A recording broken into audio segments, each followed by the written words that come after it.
Dan seharusnya memang dilakukan dengan cara ya kita duduk dengan pemerintah supaya hasilnya itu memang sesuai harapan pemerintah. Dan keputusan pemerintah kan seharusnya memang dilakukan sama aplikator, dan itulah yang kami dorong. Jadi secara garis besar sesungguhnya kami mendukung aspirasi, cuman caranya kami berbeda, begitu. Mempunyai pandangan ataupun cara yang berbeda. Betul. Saya ke Bu Lili. Bu Lili, mungkin Anda bisa gambarkan kepada kami, kemarin kan melakukan unjuk rasa, apakah juga sama dengan Garda tuntutannya? Apakah ada tuntutan yang berbeda, Bu? Terima kasih. Yang pasti tuntutannya ya ada sedikit perbedaan ya. Yang pasti kalau untuk 10% ya kami satu suara. Tapi ada beberapa hal yang mungkin kami dorong ya dari serikat, karena kami serikat, jadi kami mendorong kawan-kawan driver ini untuk menjadi pekerja, bukan lagi mitra. Mitra yang bagaimana aplikator ini menghindari hak-hak kami sebagai driver, makanya kami disebut sebagai mitra. Selain itu juga ada segera disahkannya payung hukum untuk kawan-kawan ini, pelindungan pengemudi ojol, taksol dan kurir dalam rencana undang-undang untuk ketenaga kerjaan. Selain itu juga kami ada kekosongan ya, selama 10 tahun ini kan negara tidak berani menegakkan atau tidak berani tegakkan hukum ketenaga kerjaan, karena selama ini kan mereka lebih ke arah kemitraan. Nah seandainya itu memang tegas, pemerintah tegas dan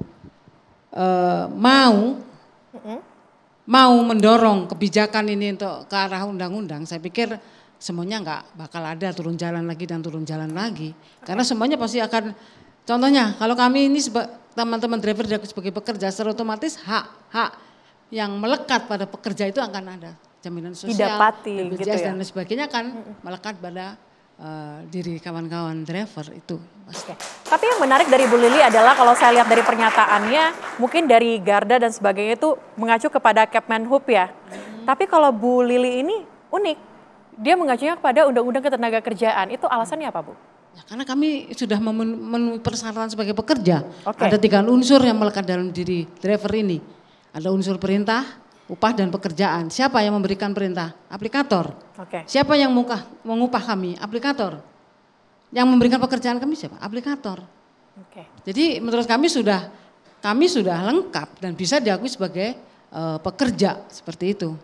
Pak Wamen silakan menanggapi dari Bu Lili dan juga yang lainnya. Terima kasih Bu Lili. Ini kan kekosongan hukum ini kan terjadi sudah sekian lama ya, udah 10 tahun lebih lah. Dan ini menurut kita hal yang meresahkan warga negara yang bekerja di republiknya, lantas mereka tidak punya payung hukum. Dan ini ya akhirnya dijadikan momentum atau dimanfaatkan oleh para aplikator. Karena kita lemah soal itu. Di sisi lain ada beberapa negara Eropa, Singapura dan sebagainya sudah memposisikan aplikator itu driver ini sudah menjadi sebagai pekerja. Itu. Dan ini yang semoga nanti perjuangan kawan-kawan driver ini bisa terwujud di Kementerian Tenaga Kerja. Kami punya komitmen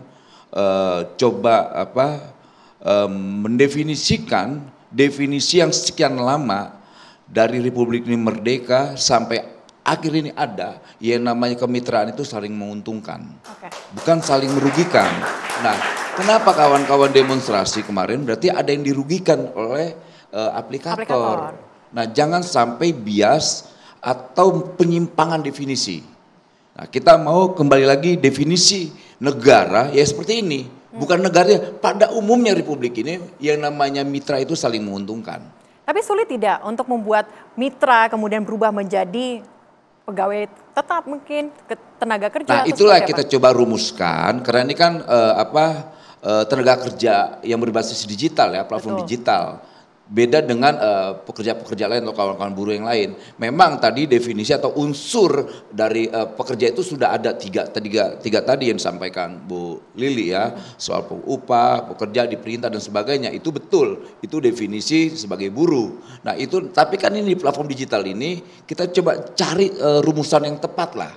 Jangan sampai nanti kita kan berharap industri digital ini tetap berjalan. Tapi dengan satu syarat, sejahterakan kawan-kawan drivernya. Karena negara hari ini hanya meminta itu, selain bayar pajak, sejahterakan kawan-kawan driver. Gitu. Karena kita tidak punya kepentingan, jangan sampai kita sebagai negara, sebagai regulate, lantas kemudian malah kita tidak mampu menjembatani persoalan ini. Nah, tugas kita lah negara harus hadir terhadap problem-problem seperti ini. Contoh sederhana, kemarin puluhan tahun mereka tidak pernah mendapatkan namanya THR.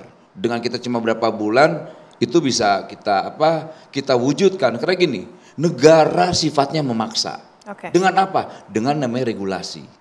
Gitu. Itu namanya negara.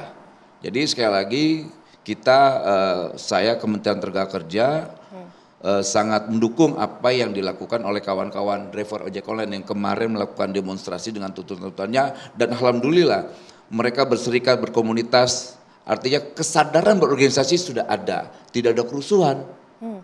Gitu. Kan luar biasa. Kita patut apresiasi. Ribuan orang di jalanan dengan teriak-teriak, dengan semangat yang luar biasa yang dituntutkan, tidak ada satupun kegaduhan.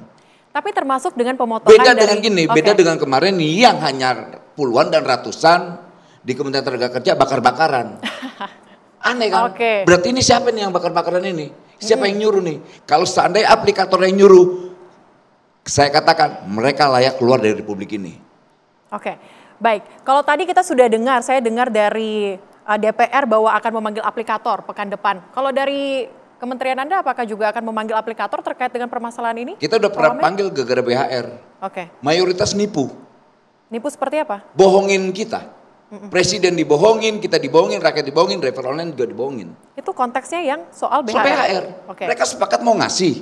Mereka bilang sekian, ternyata ada yang cuma 50.000, ada yang benar-benar nggak dikasih. Oke. Udah rakus, nipu lagi.